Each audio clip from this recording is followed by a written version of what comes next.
There we go, and there's our prompt, and I see some people coming into the room.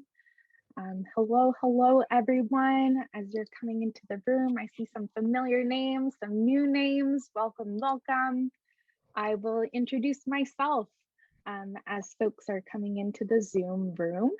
My name is Sophie Hinch. I'm the Education and Public Programs Coordinator at Art Windsor-Essex. I am a white woman with brown hair, and I'm wearing a kind of brown headband. I'm wearing a black sweater, and I'm seated in my studio space. So there's artwork behind me with a shelf full of art supplies and books. Thank you all for being here this evening for this very special keynote lecture. And that brings us to our next slide here. Speaking of the keynote lecture, we are joined by artist Sunaura Taylor, and her talk this evening, Disabled Ecologies, Living with Impaired Landscapes, which is moderated by Amanda Kasia, who is the curator of the exhibition Crip Ecologies, which we'll get to see and learn a little bit more about, which is currently on at Art Windsor-Essex. Before we jump into the brief introductions, just some tech for this evening. If you'd like to interact in the chat, feel free to let us know where you are tuning in from. If you have questions for the artist or the curator, you can drop them in the Q&A box. There will be time for questions towards the end of the lecture.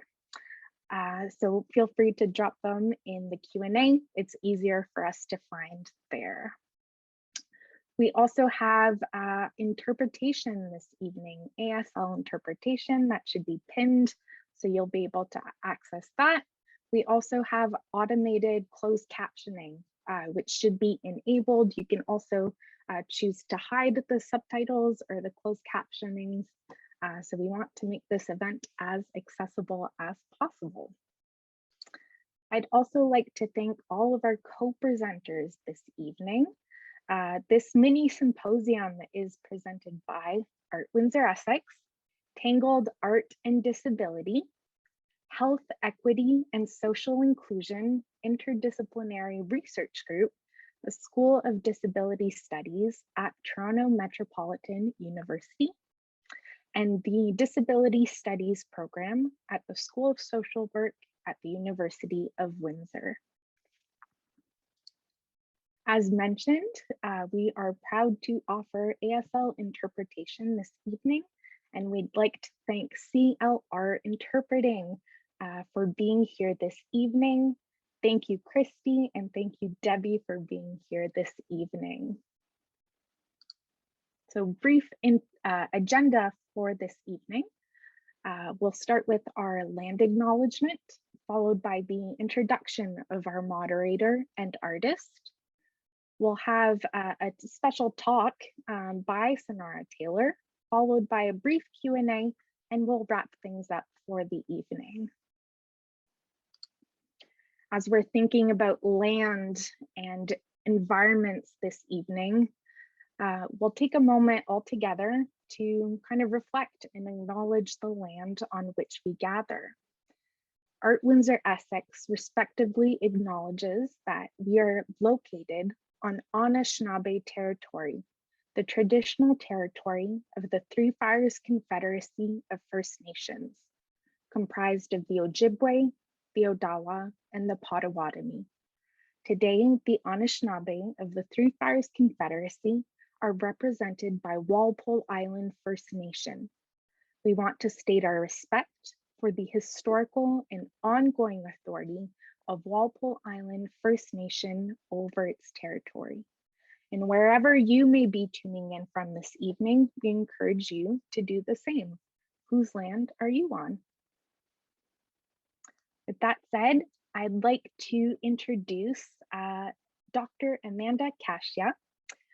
Dr. Amanda Kasia is a curator, a writer, and art historian who specializes in disability art activism and creative access in the art world. Kasia has curated approximately 40 exhibitions, many of which have traveled to cities across the USA, England, Australia, and Canada. Her curatorial focus is representing the art and interests of disabled artists and producers. Dr. Kasia received her PhD in art history, theory and criticism from the University of California, San Diego in 2017, and is developing a monograph based on her dissertation entitled Revision of the Senses, Disability, Art, Agency, forthcoming Duke University Press. She currently teaches art history, visual culture, and curatorial and exhibition studies at Otis College of Art and Design, California Institute of the Arts, California State University Long Beach, California State University San Marcos, and San Diego State University. Such an impressive resume, my goodness. Thank you so much, Amanda, for being here this evening. If you'd like to unmute your mic and say hello to everyone, and I'll pass it over to you. Have a great evening, everyone. And I'll fade into the background on tech support, and I'll be back towards the end. Thank you so much, Sophie, for that fantastic introduction and the land acknowledgement too. I'm going to go ahead and start off with a self-description. So I am a white, short-statured woman. I am currently wearing my brown curly hair up on top of my head. I'm wearing black framed glasses and a white t-shirt and a kind of a creamy colored cardigan. I'm sitting in my office. In the background there on the wall is a kind of an abstract, colorful painting, and there's a plant and a window that is framed by drapes. So I'm the curator of the exhibition, as Sophie said, at the Art Gallery in Windsor. And, you know, of course, I developed the exhibition during the pandemic moment, and we weren't sure what was going to happen.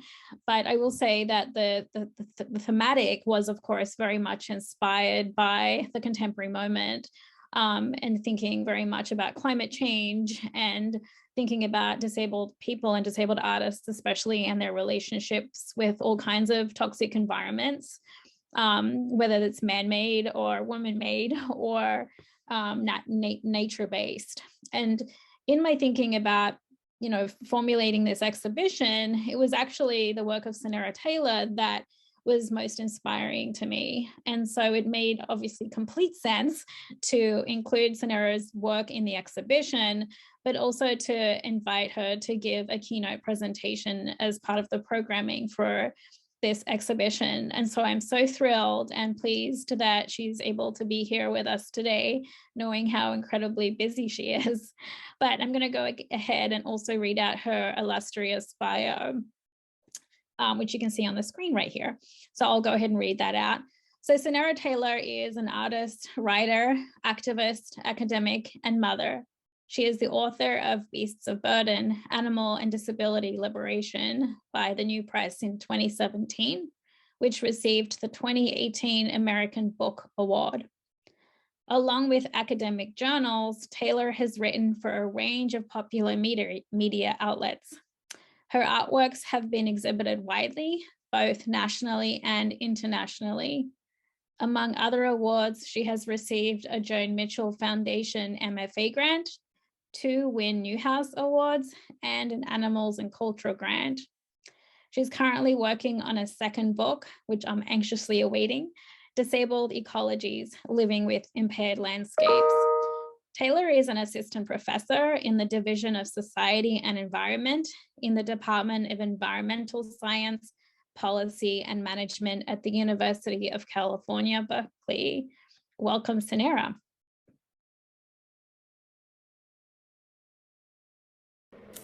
Oh, thank you so much, Amanda and Sophie and everyone who's made this possible. Thank you for inviting me. I'm so honored to be here and also just really blown away by the images of the exhibition that I've been able to see. I wish so much that we were there with all of the artwork surrounding us. I will start also with a self-description. I am a white woman in my early 40s. I have short brown hair. I'm wearing a kind of teal sweater. And I have a deceptively simple wall behind me. It's kind of the one spot that's not showing the clutter that usually surrounds me. So just a blank wall. I will just say that I'm a little frazzled because I managed to just in time catch the bus to make it back to my office from picking up my kiddo. So I'm kind of have that feeling of like, I made it and I'm on time. So bear with me as I kind of catch my breath. So I also would like to start with a access check. And if I were in physical space with you all, I would say to please make it known if there's anything that I can do while I'm speaking to make this event more accessible. I will be describing the images that I show, and if I speak too quickly, please just feel free to make that known in the chat. One of my access needs is that I don't use my arms, so you will be seeing the top of my head a lot as I flip through papers, and also it makes it hard for me to multitask, so I don't look at the chat, but I have been told that someone else will be looking at that if there are any needs that come up. And I'm just really grateful that people are joining in right now, so thank you all. So I also want to offer a land acknowledgement that I am coming to you from the University of California, Berkeley, which sits on the territory of the Huichin and the ancestral and unceded land of the Ohlone people. Much of the work that I have been doing and that I will talk about today is based in Tucson, Arizona, and so I also want to acknowledge that Tucson is the territory of the O'odham and Yaqui people, and just how much their knowledge and environmental work and understandings of human and the human relationship with the desert has informed this work. I'm going to give a quick overview of my trajectory around sort of thinking disability beyond the human or in relationship to the more than human world, or thinking disability ecologically. And then I will actually focus the majority of my talk on my newer work, which, as you see here, I've been calling Disabled Ecologies. So this project I've officially been working on for about 4 years, but in many ways it is a project that I've been working on my whole life. And so I will spend quite a bit of time introducing you all to some amazing environmental justice organizers, and as well as Tucson's regional aquifer, an aquifer that I have become very fond of and very attached to as I have come to know it.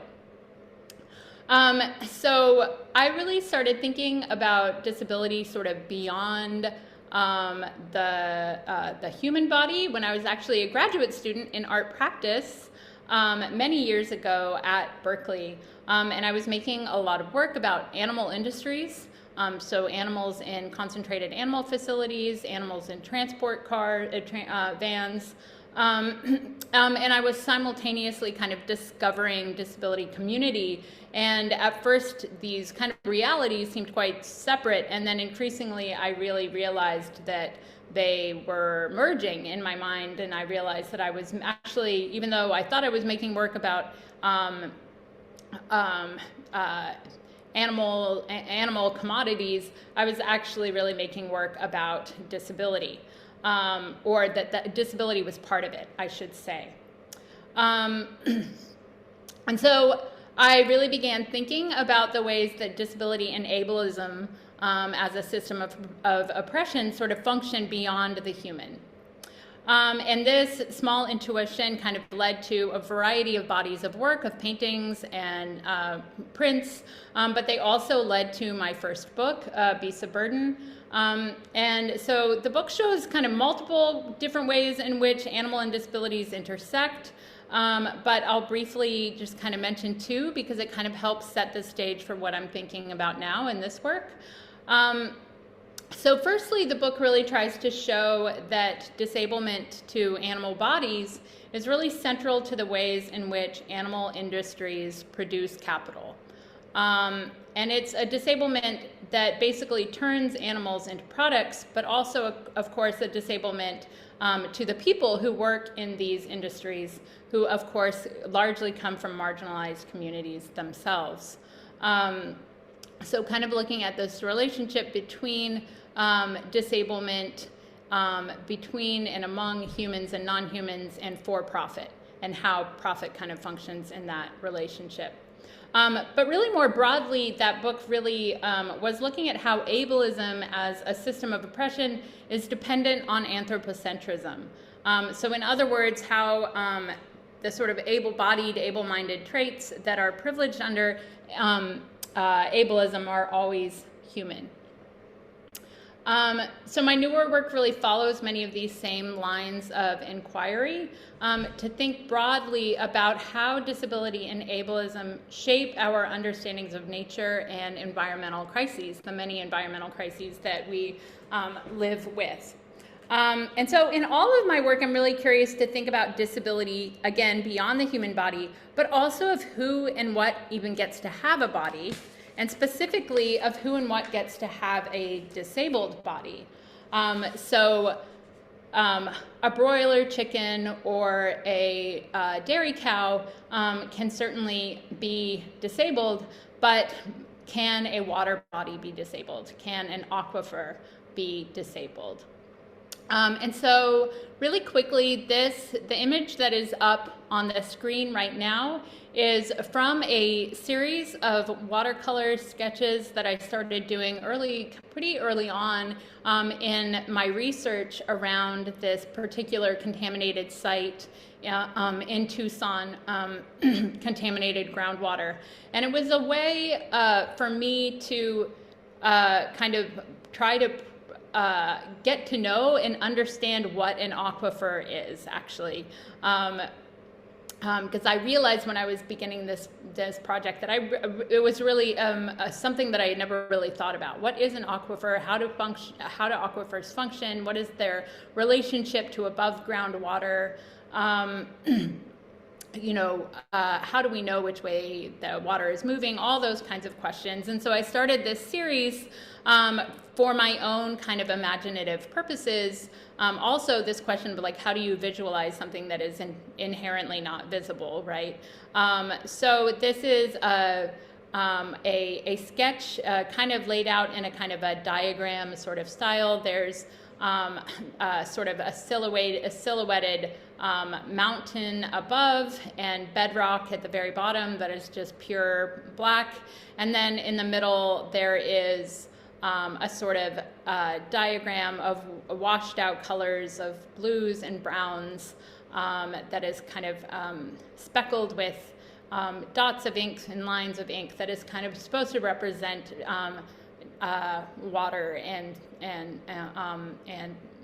rock and soil in the earth.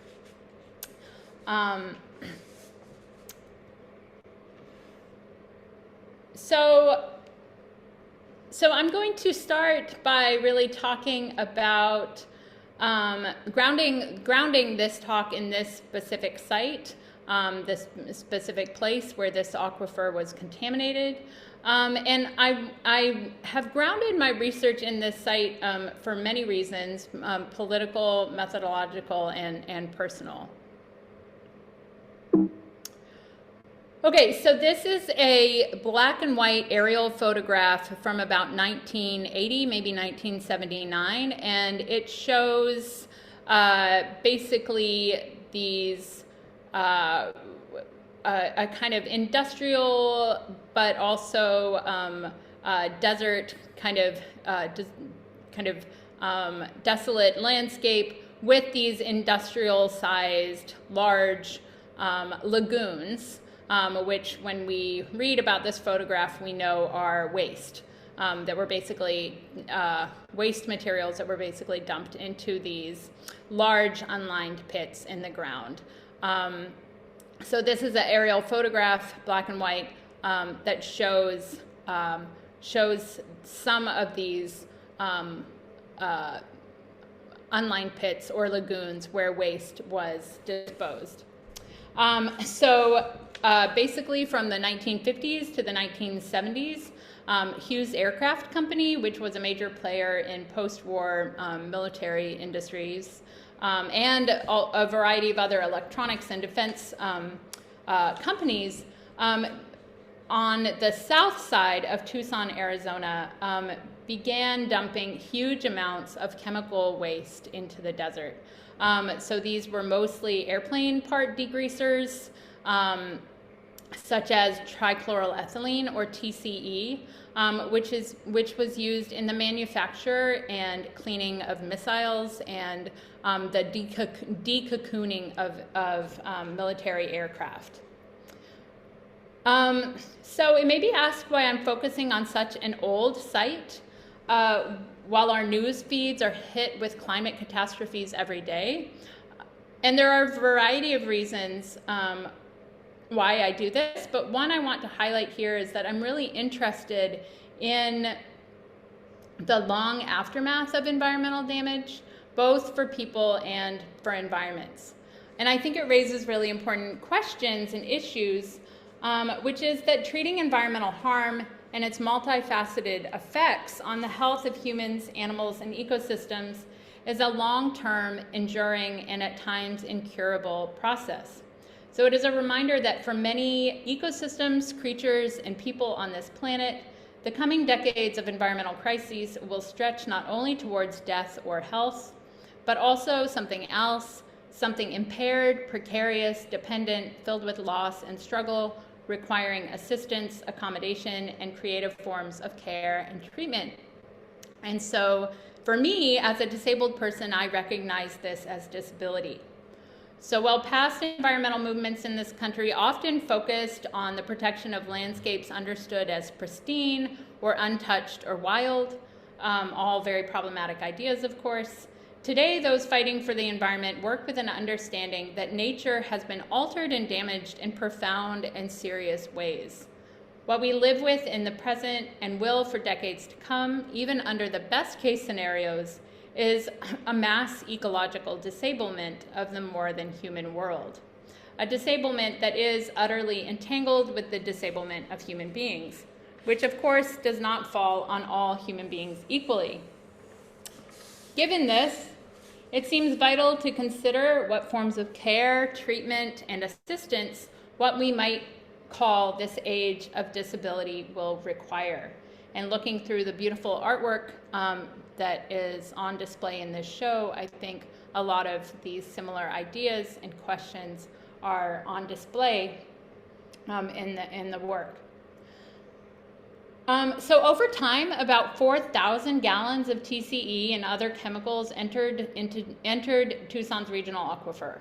The contaminants reached the area's municipal wells, where they were pulled up and distributed across Tucson's largely Mexican-American south side, as well as portions of the Tohono O'odham Nation. Residents began to notice their plants would die when they would water them. Their dogs and cats and farmed animals began to become ill. The chemicals entered people's bodies as they drank or showered. Many people died of cancer, were diagnosed with chronic illnesses. Others were born with disabilities. A typical case of environmental racism and native dispossession through contamination, communities on the South Side endured years of racist and classist accusations that their congenital disabilities and cancers were their own fault, a consequence of poor reproductive choices, unhealthy diet and lifestyle, or their being, quote, predisposed to illness. So during my time in the desert, I came to understand that the Hughes Aircraft lagoons, these lagoons pictured here, and the broader industrial contamination they were a part of, produced disability in a myriad of ways. locally through the contamination of the water supply, internationally through the war industry, rhetorically through legal and political frames, and across species and environmental boundaries, from humans to mesquites to cattle to aquifers. Over the years of my research, I came to think of the web of injury I was mapping out as a disabled ecology, webs of disability that are created spatially and temporally when ecosystems are corrupted and profoundly altered. Disabled ecologies are the material and cultural ways in which disability is manifested and produced among human and non-human entities. The more I learned, the farther these injuries reached, and while they told stories of often debilitating and sometimes life-ending injuries, they also clearly mapped out alternative modes of connection, solidarity, and resistance. So I'm going to kind of switch gears here and ask, what is at stake when we shift to a language of disability to describe our damaged world? Some may hear such language as naively anthropomorphic, a hypochondriac's Gaia hypothesis, perhaps. But conceptions of health have actually long constituted the way environmental damage is itself understood and treated. Indeed, environmental degradation is already regularly conceptualized by a broad range of scientists, policymakers, theorists, and activists through narratives of health and impairment. So we can look, for instance, to Bill McKibben, who more than a decade ago in his book Earth described our altered planet as a paralyzed patient whose body is no longer working as it once did. 4 years later, Naomi Klein poignantly described the damage caused by the BP oil spill through the lens of reproductive disorders. Bruno Latour has pointed to the mutation of the atmosphere caused by climate change, while environmental humanities scholars are increasingly theorizing the Anthropocene language of monsters and mutants, woundedness, and illness. Today, it seems that barely a day goes by without a politician, a scientific report, or government agency referring to the collapse of the Earth's life support systems, or the decline of ocean health, or the myriad of diseases that are impacting the whole species. I just saw the report on the extinction rate of reptiles. So such disability language is not mere metaphor. A scientific basis for what became known as ecosystem health emerged in the 1970s as various environmental scientists started mapping out the similarities between diagnostic challenges at the level of the individual and the whole ecosystem. Today, a variety of government agencies and scientists work to address ecosystem health across a wide variety of disciplines, maintaining numerous metrics and indicators to analyze exactly what ecosystem health is.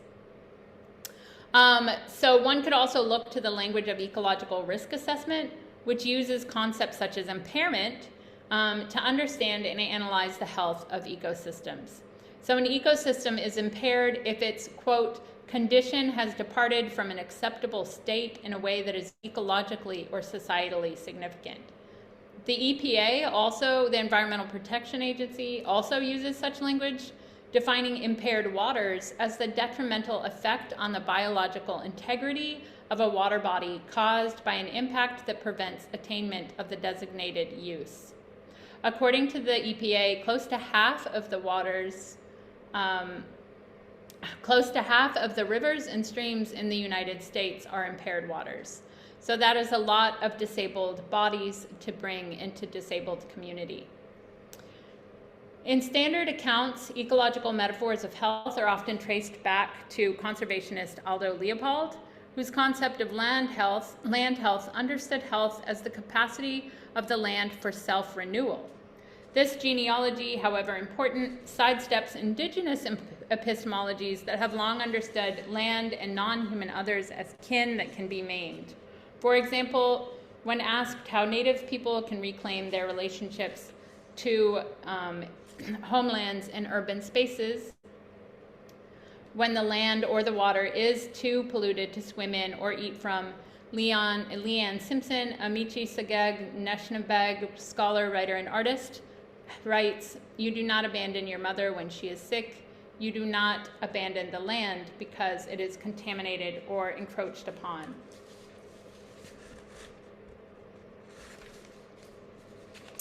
So what all of this shows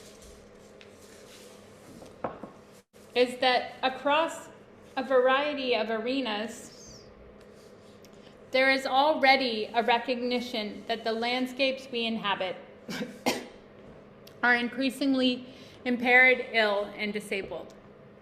For this reason alone, it feels essential that disability communities and critical disability perspectives name this language and be a part of untangling what concepts such as health, illness, and disability mean, and what disability justice could look like for an increasingly injured nature. So instead of viewing these moments as metaphor, I'm really interested in understanding them as material. To me, this is ecological disablement, the profound alterations to the capacities and functionings of an entity or system, which limits its ability to sustain itself and others as it previously has, and which alters its reproductive capacities and its capacities to renew. Excuse me. So to reflect deeply on what ecological disablement might be and what disabled ecologies are, I want to turn to this aquifer that I kind of love very deeply, and for which I started this presentation with. And I apologize, but my access need right now is that I need to check on my kiddo. I will be right back. What's up, buddy?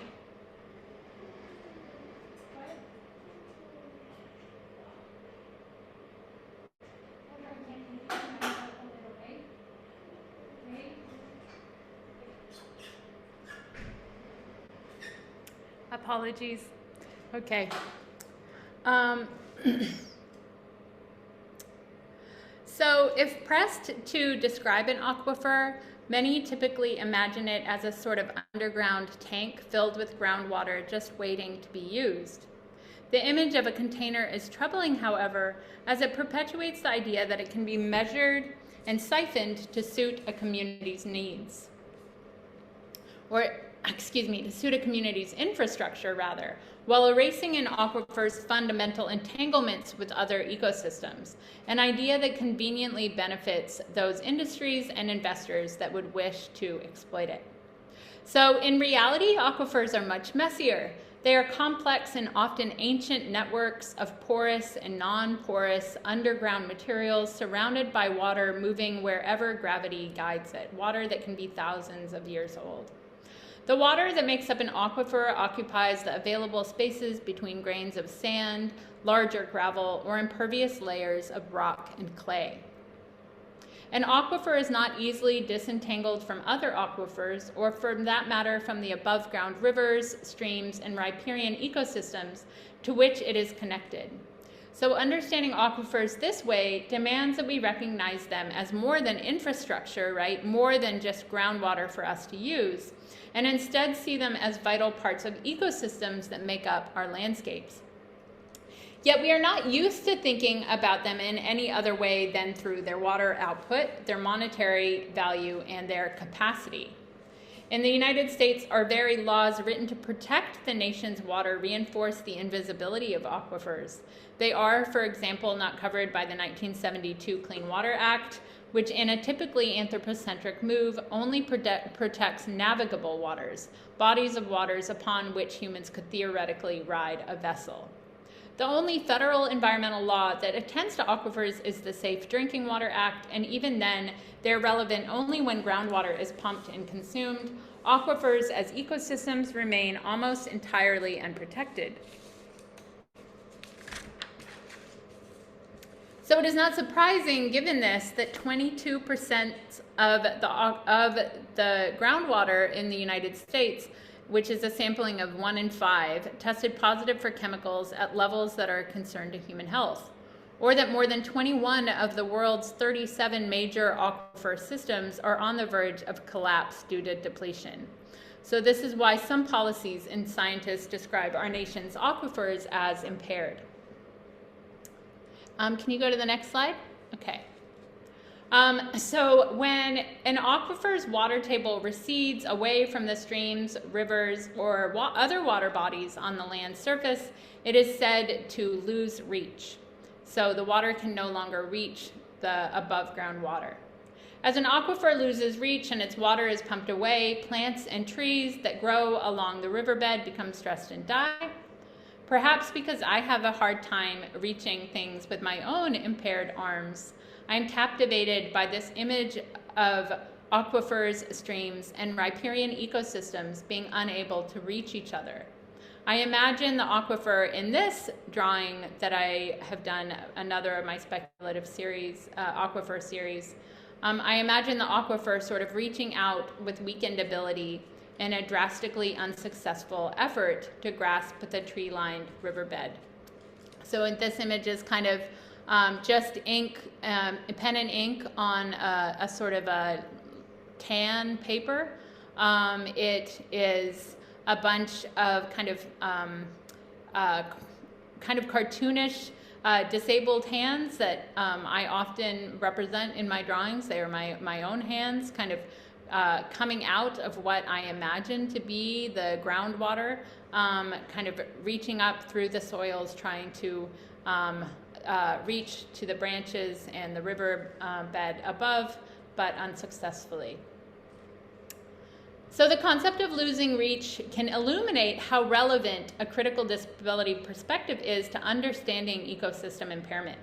So while environmental policy and science undoubtedly use a diagnostic frame of impairment, on closer inspection, the social and political aspects of ecological disablement become evident. Recall that ecosystems are impaired if their condition has, quote, departed from an acceptable state. What social forces define an acceptable state?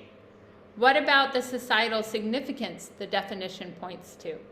With aquifers, acceptability and significance has everything to do with their utilitarian value to humans. They are impaired not when the groundwater loses reach with other ecosystems, but when its depletion impacts human consumption. In fact, looking closely at how different ecosystems are defined as impaired, we find that as with legislative definitions of human disability in the United States anyway, it is the inability to work, to be able to labor and produce capital that shapes the definition of impairment. So I'm talking about the concept of losing reach. So the concept of losing reach can illuminate how relevant a critical disability perspective is to understanding ecosystem impairment. While environmental policy and science undoubtedly use a diagnostic frame of impairment, on closer inspection, the social and political aspects of ecological disablement become evident. So recall that ecosystems are impaired if their condition has departed from an acceptable state. But what social forces define an acceptable state? What about the societal significance that the definition points to? With aquifers, acceptability and significance has everything to do with the utilitarian value to humans. They're impaired not when their groundwater loses reach with other ecosystems, but when its depletion impacts human consumption.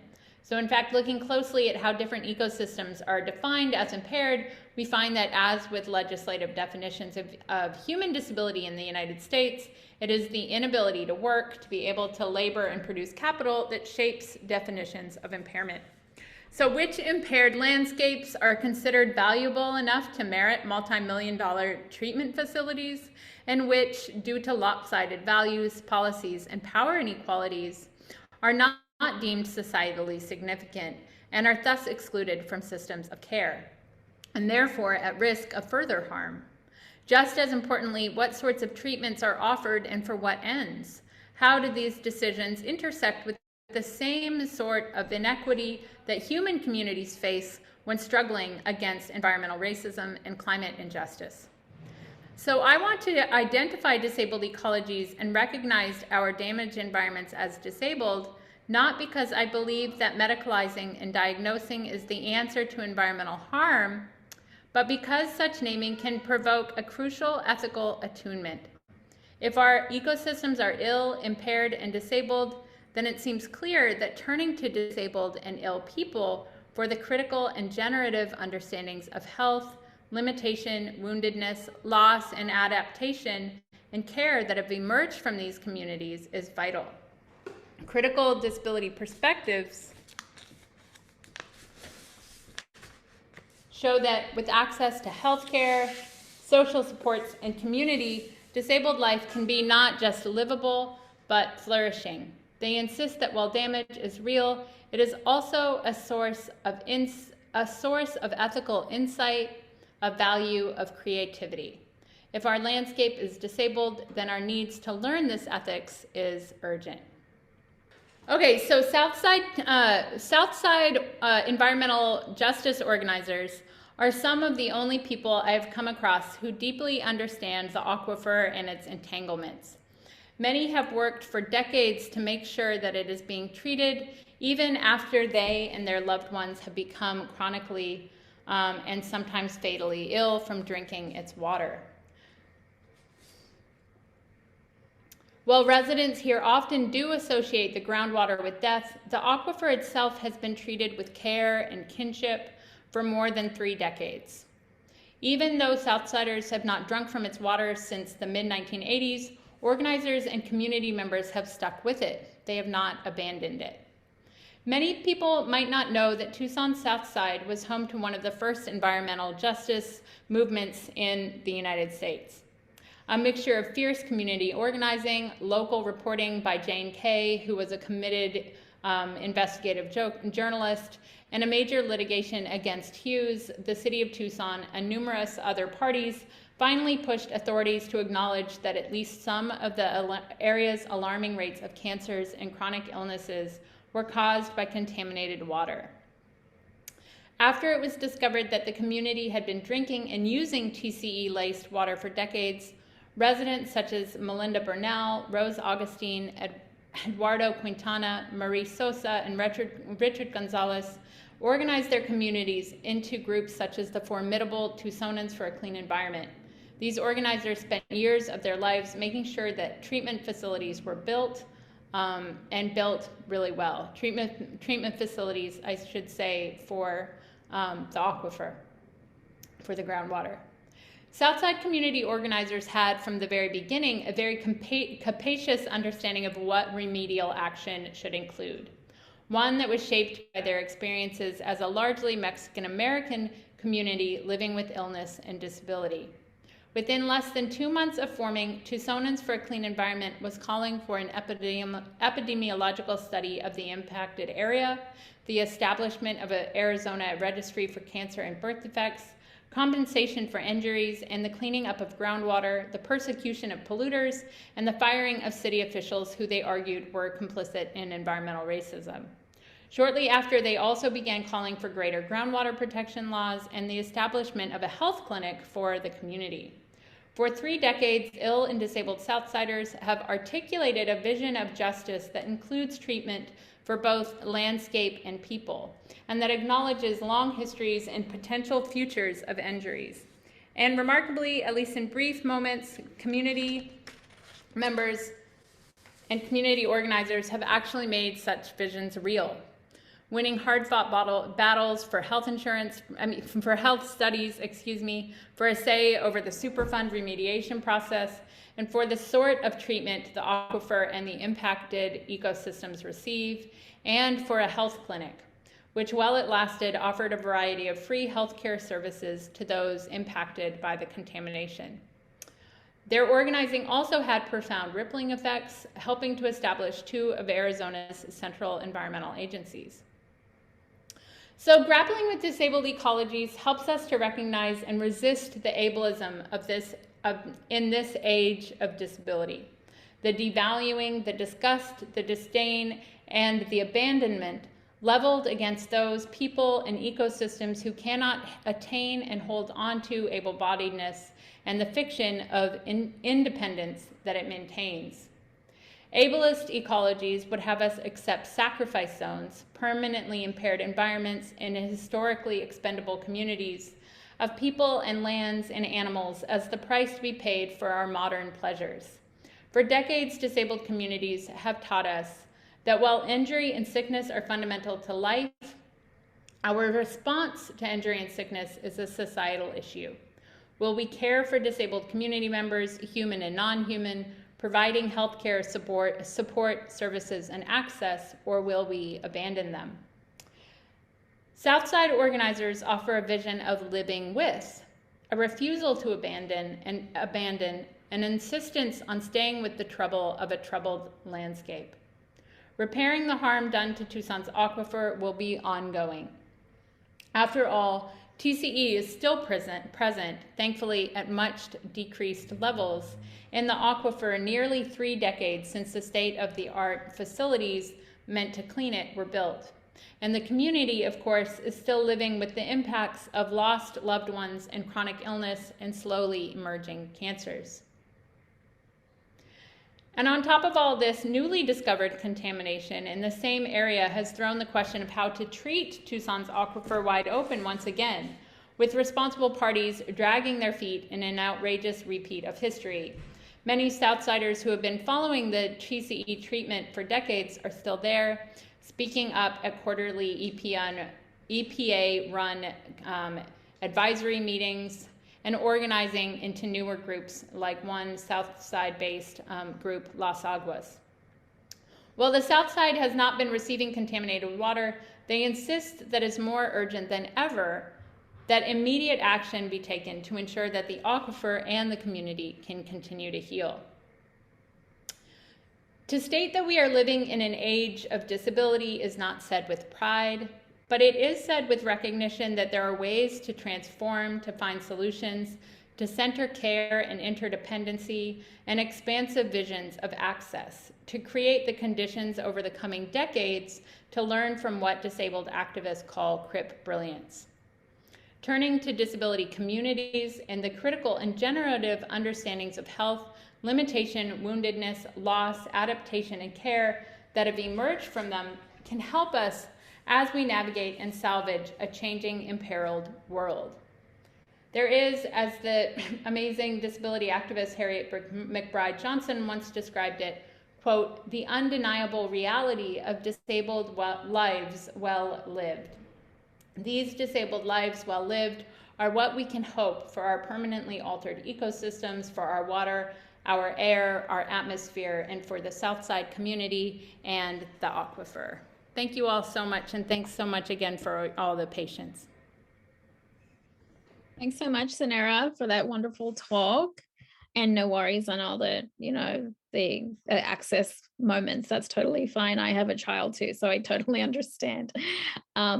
So we probably only have like 2 minutes for questions. And there is, in fact, one already posted. So I'm going to read it out right here. It says, I am curious if there is any biological life in the aquifers like bacteria, invertebrates, and more. I am thinking about how much life is in the soil that capitalist agriculture invisibilizes. I think the idea of non-biological life as disabled is very important, but I'm also curious about the invisibilized biological webs might be in play. Yeah, such a good question. So this was really something that I was really curious about too.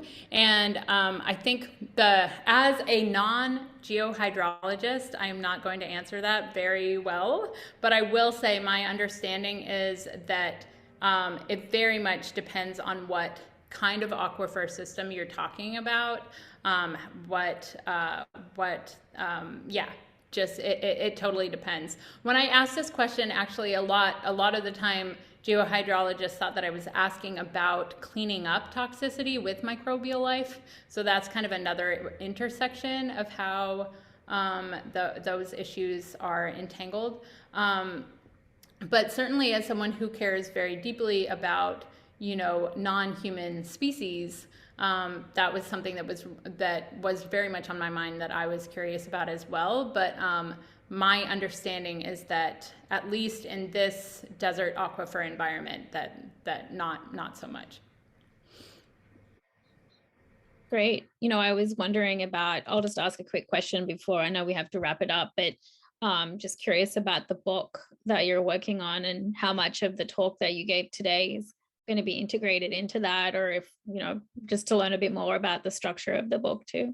Yeah, absolutely. Thank you so much for asking that. So the book is definitely on one level, it is a sort of ethnography and a history of this particular site, and a lot of the chapters look very deeply at the movement and the relationship between environmental justice and disability movements, which have or disability studies and environmental justice scholarship.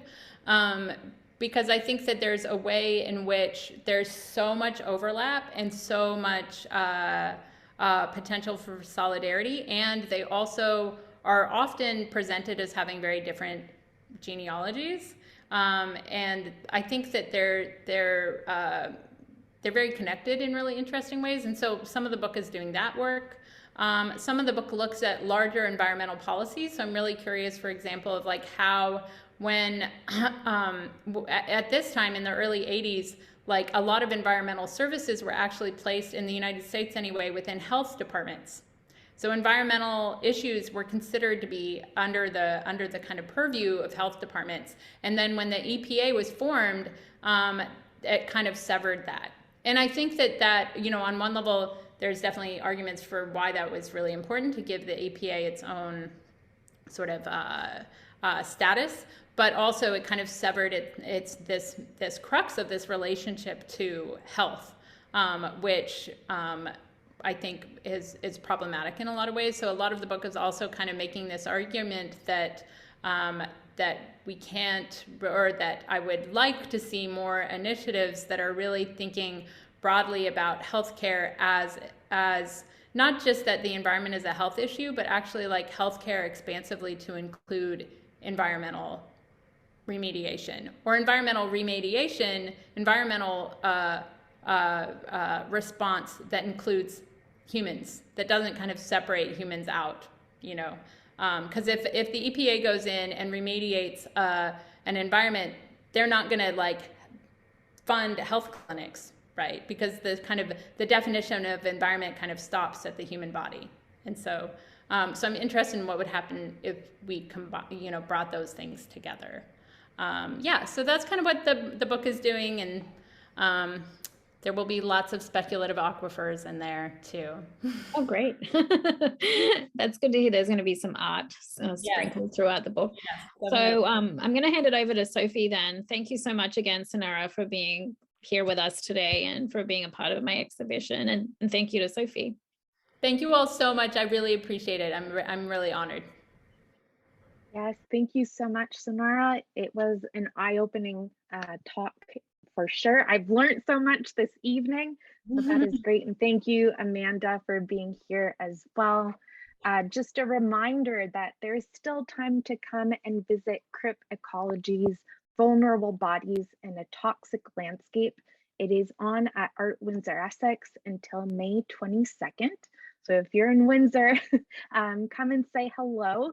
But there are also ways to stay in touch and keep engaged with the gallery as well. We want to keep this conversation going. So for all upcoming events, workshops, exhibitions, and more, you can follow us online. You can visit us on our website at artwindsoressex.ca, or follow us on social media at Art Windsor-Essex. So we'll be sure to drop those links in the emails that you'll all receive tomorrow, so you can follow us online as well. Again, thank you to Christy and Debbie for providing interpretation services this evening. And thank you to Amanda for being here. And thank you again, Sunaura, for being here. With that said, I'll wish everyone a great evening. Thank you so much, and take care, everyone. And I'll stop sharing my screen so I can see everyone and wave goodbye. Thank you all so much. Thank you. Thank you, everyone. Have a great evening.